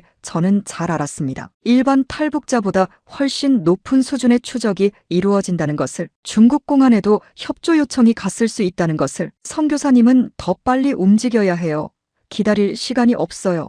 하고 말씀하셨습니다. 저는 고개를 끄덕이고 아이가 잠든 뒤 오래 혼자 앉아 있었습니다. 지하방의 천장을 올려다봤습니다. 저 위에 세상이 있었습니다. 그 세상에서 저는 지금 수배자였습니다. 딸아이는 그것도 모르고 옆에서 자고 있었습니다. 저는 아이 이불을 끌어올려줬습니다. 이 아이를 살려야 했습니다. 딸아이가 그 무렵 제게 물었습니다. 엄마, 우리 집에 언제 가요? 저는 잠깐 말을 잇지 못했습니다. 집에 못 간다고 말할 수 없었습니다. 그렇다고 간다고 거짓말도 하고 싶지 않았습니다. 우리 새집 가는 중이야. 더 좋은 집. 아이가 눈을 깜빡였습니다. 거기 따뜻해요? 응, 아주 따뜻해. 창문 있어요? 있지. 창문이 아주 커. 햇빛도 많이 들어와. 아이가 고개를 끄덕이고는 다시 책을 폈습니다. 저는 그 옆에 앉아서 아이 등을 쓸어내렸습니다. 이 아이 앞에 펼쳐질 세상이 정말로 따뜻하기를, 정말로 창문이 크기를 마음속으로 빌었습니다. 어르신들, 자식을 위해 빌 수 있는 것이 있다면 그것이 행복한 일이라는 것을 그때 알았습니다. 아무것도 없는 그 지하방에서 저는 오히려 간절해질 수 있었습니다. 선교사님이 마침내 루트를 마련하셨습니다. 동남아시아를 거치는 길이었습니다. 라오스를 통해 태국으로 들어가고 방콕에 있는 한국 대사관에 닿는 것이었습니다. 쉬운 길이 아니었습니다. 국경을 2번 더 넘어야 했습니다. 밀림을 지나야 했습니다. 며칠을 걸어야 할 수도 있다고 했습니다. 딸아이가 걸을 수 있겠냐고 선교사님이 물으셨습니다. 저는 걸을 겁니다. 했습니다. 아이가 옆에서 듣고 있다가 말했습니다. 저 잘 걸어요. 두만강도 건넜는걸요. 선교사님이 웃으셨습니다. 처음 보는 웃음이었습니다. 딸아이 말 한마디가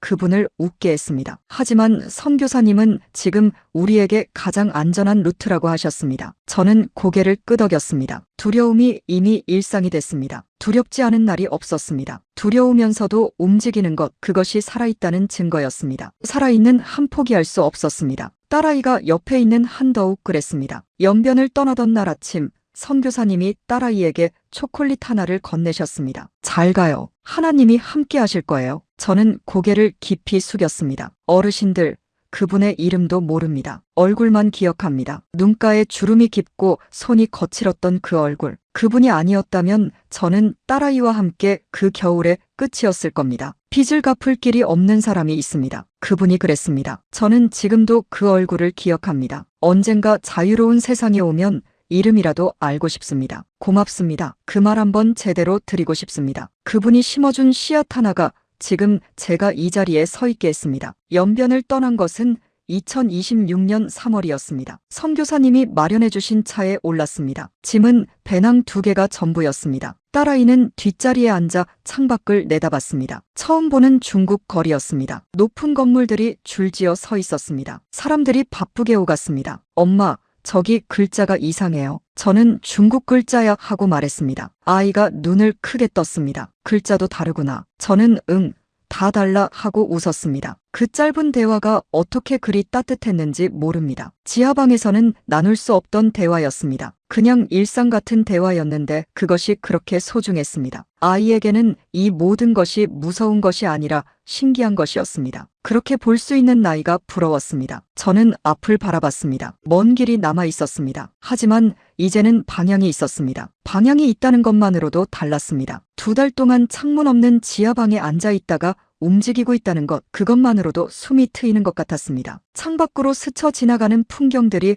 전부 낯설었습니다. 낯설었지만 무섭지 않았습니다. 저는 처음으로 앞이 보이는 것 같은 기분이 들었습니다. 중국에서 라오스 국경까지는 며칠이 걸렸습니다. 차를 여러 번 갈아탔습니다. 안내인도 3번 바뀌었습니다. 서로 이름을 묻지 않았습니다. 손을 흔들고 헤어지면 그것으로 끝이었습니다. 어르신들, 그렇게 흔적을 남기지 않는 것이 서로를 지키는 방법이었습니다. 도와주는 사람이 잡히면 그 사람 인생이 끝납니다. 저 때문에 누군가가 잡혀서는 절대 안 됐습니다. 국경 근처에 이를수록 검문이 잦아졌습니다. 차가 갑자기 멈출 때마다 온몸이 굳었습니다. 창밖으로 제복 입은 사람들이 보이면 저도 모르게 숨을 참았습니다. 그럴 때마다 딸아이가 제 손을 꼭 잡았습니다. 아이도 알고 있었습니다. 조용히 있어야 한다는 것을. 아무것도 묻지 말고 아무 표정도 짓지 말고 그냥 가만히 있어야 한다는 것을. 12살짜리 아이가 그것을 몸으로 알고 있었습니다. 어르신들, 위기 앞에서 강해지는 것이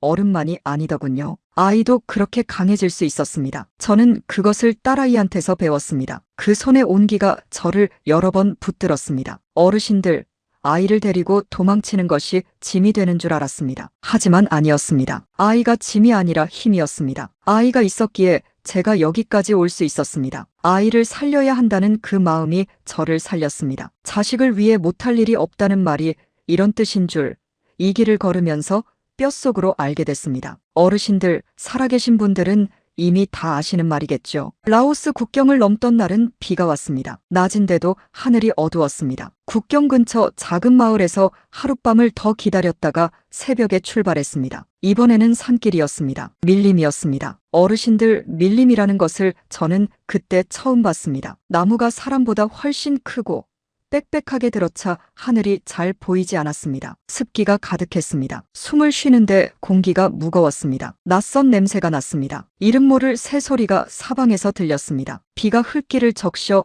발이 자꾸 미끄러졌습니다. 안내인이 앞장서고 저는 딸아이 손을 잡고 따랐습니다. 한 발 한 발이 힘들었습니다. 딸아이가 속삭였습니다. 엄마, 여기 뱀 있어요? 저는 그 말에 웃음이 나왔습니다. 그 상황에서 뱀 걱정이라니. 없어 하고 말했습니다. 확신은 없었지만 그렇게 말했습니다. 아이가 고개를 끄덕이더니 다시 묵묵히 걸었습니다. 가끔 나뭇가지가 얼굴을 스쳤습니다. 풀벌레 소리가 귓가에 가득했습니다. 낯선 나라의 낯선 숲이었습니다. 하지만 그 안에서 걷는 2발은 제 것이었습니다. 딸아이 발도 제 것이었습니다. 발이 진흙 속으로 빠졌다 나오기를 반복했습니다. 신발이 무거워졌습니다. 2시간, 3시간을 걸었습니다. 딸아이는 한 번도 힘들다는 말을 하지 않았습니다. 발이 아프다는 말도 하지 않았습니다. 저는 중간중간 아이를 보며 물었습니다. 괜찮아? 아이는 괜찮아요 하고 대답했습니다. 목소리가 작아질 때마다 저는 아이 손을 한 번 더 꽉 쥐었습니다. 그러면 아이가 다시 걸었습니다. 어르신들,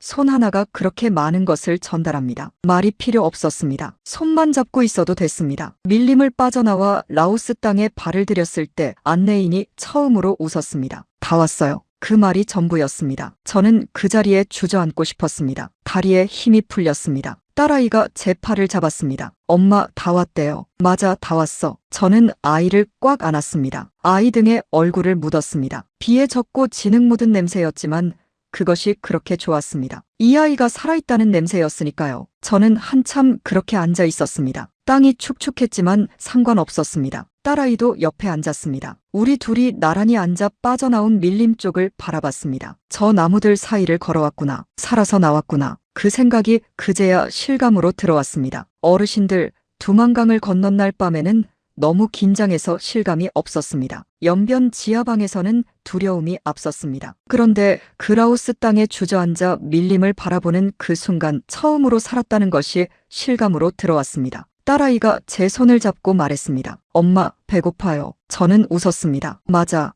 밥 먹으러 가자. 라오스에서 태국 방콕까지는 버스를 탔습니다. 선교사님 쪽에서 준비해 주신 서류가 있었습니다. 버스 안은 사람들로 가득했습니다. 배낭을 맨 외국 여행객들도 있었습니다. 밝은 얼굴들이었습니다. 사진을 찍고 웃고 이야기했습니다. 저는 그 얼굴들을 바라봤습니다. 저 사람들에게 이 길은 그냥 여행이구나. 저도 언젠가 그런 얼굴로 어딘가에 갈 수 있을까? 그런 생각을 하는 것 자체가 낯설었습니다. 바라는 것을 바랄 수 있다는 것이 북한에서는 바라는 것도 허락이 필요한 것 같았습니다. 내가 원하는 것을 소리내어 말하는 것조차 조심스러웠습니다. 그런데 그 버스 안에서 저는 그냥 바랐습니다. 아무도 모르게 그냥. 북한에서는 바라는 것도 허락이 필요한 것 같았습니다. 내가 원하는 것을 소리내어 말하는 것조차 조심스러웠습니다. 그런데 그 버스 안에서 저는 그냥 바랐습니다. 아무도 모르게 그냥. 딸아이가 창밖을 보다가 말했습니다. 엄마, 여기는 따뜻하다. 그렇지, 따뜻하지. 3월인데도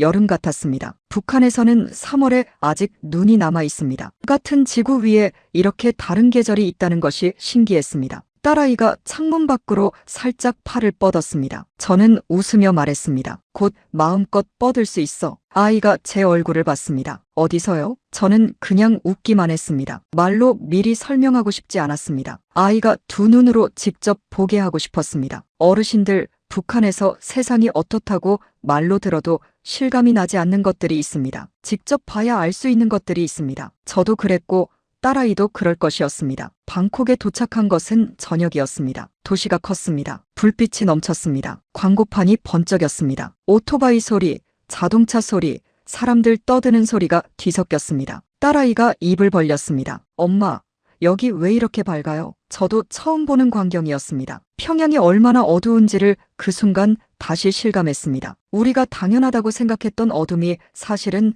당연한 것이 아니었다는 것을. 어르신들, 전기가 넉넉해서 밤에도 환한 것이 얼마나 큰 것인지 겪어보지 않으면 모릅니다. 밤에 어두운 것이 당연하다고 여기는 사람들에게는 그 환함이 그냥 환함일 뿐입니다. 하지만 밤마다 촛불 하나에 의지하거나 아예 불 없이 지낸 사람한테는 그 불빛 하나하나가 기적처럼 보입니다. 딸아이도 그 불빛을 멍하니 바라봤습니다. 저는 그 눈빛을 봤습니다. 이 아이가 이제부터 살아갈 세상이 이런 세상이구나. 저는 그 불빛들을 바라보면서 이제 한 발짝만 더 남았다 생각했습니다. 그날 밤 아이와 처음으로 깨끗한 숙소에서 잤습니다. 이불이 보들보들했습니다. 아이가 이불에 누워서 말했습니다. 엄마, 여기 이불이 진짜 부드럽다. 저는 그래, 부드럽지 하고 아이 이마를 쓸어줬습니다. 아이는 금방 잠들었습니다. 저는 한참 동안 잠을 이루지 못했습니다. 천장을 바라보면서 내일 그 문 앞에 서는 것을 생각했습니다. 긴장됐습니다. 두려웠습니다. 하지만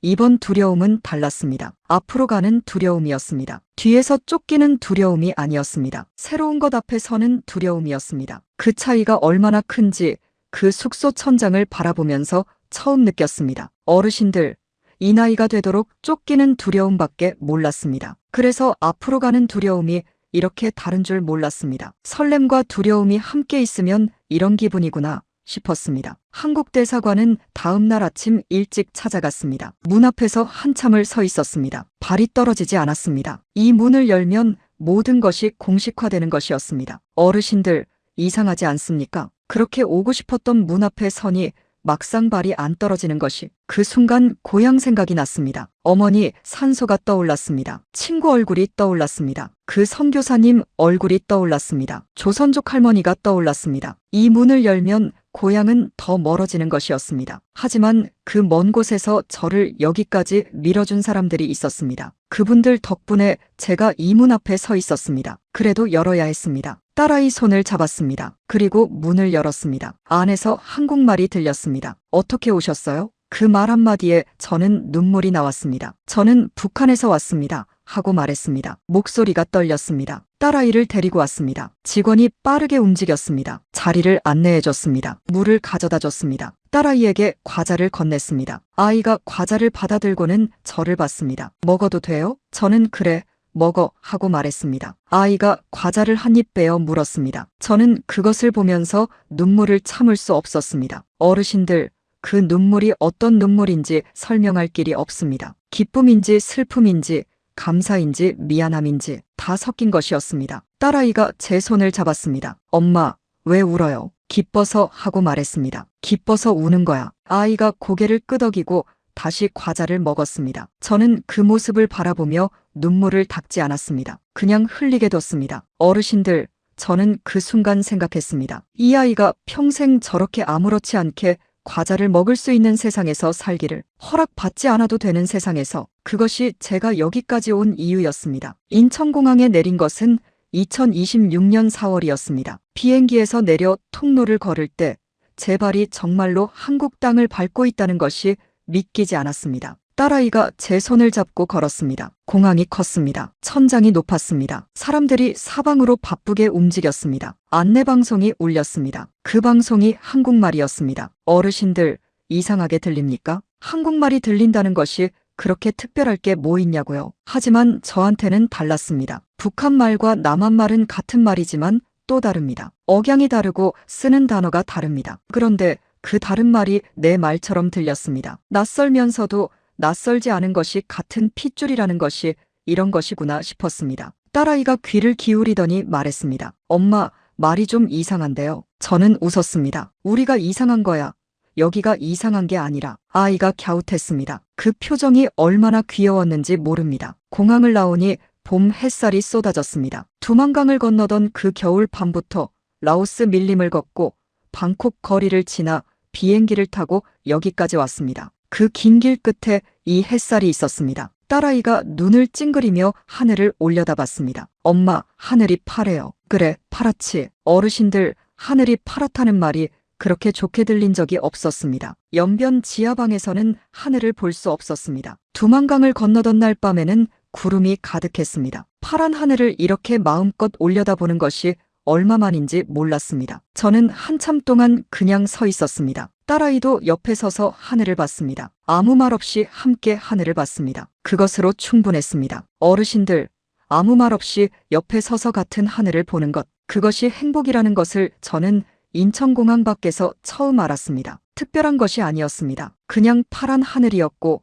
그냥 봄바람이었습니다. 그런데 그것이 행복이었습니다. 하나원에서 석 달을 지냈습니다. 어르신들, 하나원이라는 곳이 있습니다. 탈북자들이 남한 생활에 적응하도록 교육받는 곳입니다. 처음 들어섰을 때는 어색했습니다. 방이 따뜻했습니다. 침대가 있었습니다. 창문으로 햇빛이 들어왔습니다. 딸아이가 창문 앞에 서서 오래밖을 내다봤습니다. 엄마, 나무가 있어요. 그래, 봄이라 싹이 났구나. 딸아이는 고개를 끄덕이고는 손바닥을 유리창에 붙였습니다. 따뜻하죠? 응, 따뜻해요. 어르신들, 그 장면이 아직도 눈에 선합니다. 햇빛이 드는 창문 앞에서 유리창에 손을 붙이고 있던 딸아이. 연변 지하방에서 창문이 있는데 가고 싶다던 그 아이가 이제 햇빛 드는 창가에 서 있었습니다. 저는 그 모습을 보면서 생각했습니다. 이제 됐다. 여기서부터 시작하면 된다. 어르신들, 시작이 늦었다고 늦은 게 아니라는 말이 있습니다. 저는 40이 되어서야 창문 있는 방에 살게 됐습니다. 늦었지만 왔습니다. 이제부터 사는 겁니다. 딸아이와 함께 하나원에서 배울 것이 참 많았습니다. 은행 통장 만드는 법,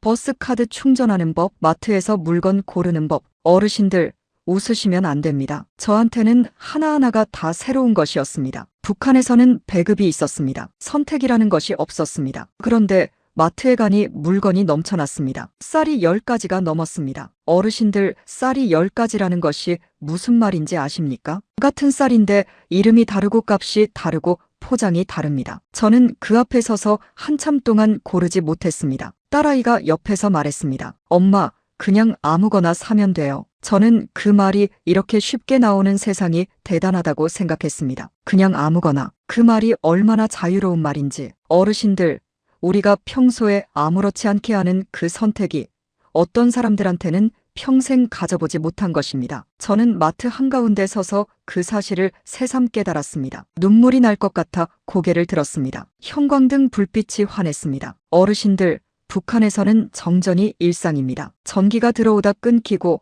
끊겼다 들어오고 그게 반복됩니다. 그런데 이 마트는 밤낮 없이 이 불빛이 꺼지지 않았습니다. 그 불빛 아래 물건들이 쌓여 있었습니다. 저는 그냥 그 빛을 한참 바라봤습니다. 당연한 것들이 당연하지 않다는 것을 그렇게 배웠습니다. 환한 불빛 아래 서서 그냥 숨을 쉬었습니다. 그것만으로도 충분했습니다. 적응하는데 시간이 걸렸습니다. 말투가 달랐습니다. 남한 분들이 쓰는 말 중에 모르는 것들이 많았습니다. 처음에는 그게 부끄러웠습니다. 같은 민족인데 말을 못 알아듣는다는 것이. 하지만 선생님이 말씀하셨습니다. 이상한 거 아닙니다. 조금만 지나면 익숙해집니다. 그 말이 맞았습니다. 저는 조금씩 익숙해졌습니다. 편의점이 익숙해지고 지하철이 익숙해지고 배달 음식이 익숙해졌습니다. 어르신들, 밤 12시에 음식이 배달된다는 것이 얼마나 신기한 일인지 아십니까? 북한에서는 해가 지면 뭔가를 얻는다는 게 쉽지 않습니다. 그런데 여기서는 밤에 전화 한 통이면